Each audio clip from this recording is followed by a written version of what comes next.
Кутмандуу күнүңүздөр менен, кымбаттуу биздин каналдын көрүүчүлөрү. Бүгүн биз сиздер менен кандай адамдар күчтүү боло тургандыгы тууралуу кеп кылмакчыбыз. Андыктан алдыңкы мүнөттөрдө биз менен чогуу болуңуздар. Күчтүү адамдарды эч ким жактырбайт. Анткени алар ыңгайсыз, аларды башкаруу кыйын. Алар эмнеге татыктуу экендигин билет жана андан эч убакта баш тартпайт. Алардын ичинде эч кимге зыяны жок, бактылуу жашоону курууну каалаган күчтүү якор бар. Алар эч качан бирөөнүкүн жулуп албаган, бирөөгө жасаган ишке мен жасадым дебеген, кыйратып бүлүндүргүсү келбеген өтө күчтүү тамыр орношкон.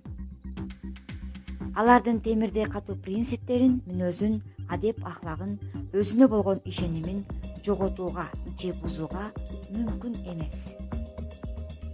Күчтүүлөр тагдырындагы чындыктын бардык соккуларына, саткынчылыкка жана ички кайгысын жалгыз жеңүүгө даяр адам. Ал коркпойт, өз жан дүйнөсүндө болуп жаткан согуштан да, жеке жашоосундагы тозоктун оорусунан да. Кайра ал жараларды акылмандык менен жок кылып, жүрөгүнө сулуулукту, боорукерликти жана назиктикти сактоо менен жашоодон ырахат алганды үйрөнөт. Күчтүүлөр бирөөлөрдүн жолунан чыкпайт, өз бактысы үчүн соодалашпайт. Алар жараткан берген сезимдерди улуу талант деп кабыл алат жана жакшы көргөн адамдарын эч убакта сатпайт. Алар өз совести менен чынчыл жашайт, өз тарыхын ар кимге жарыялай бербейт, башкаларды кантип жашоого үйрөтпөйт, андан көрө өзүн өнүктүрүүнүн, күчөтүүнүн туура көрөт.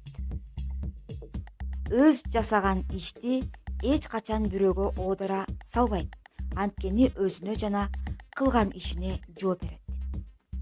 Иши жүрүшпөй калган үчүн өзүн күнөөлүү экендигин мойнуна алат. Бирок ал жасаган каталарды экинчи кайталообого чечим чыгарат. Ар бир ишти ылгай алат, башкалардын каалоосуна жана эркине каршы эч нерсе жасабайт. Алардын дагы бир күчтүү касиети, алар таштап кете алат.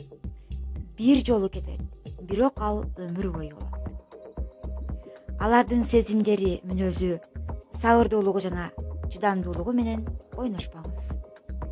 Маалымат интернет булактарынан алынды. Чыныгы күчтүү жана сабырдуу адам токтоо болуп, эрктүү келет. Көңүл бурганыңыздар үчүн чоң рахмат. Кайрадан көрүшкөнчө аман болуңуздар.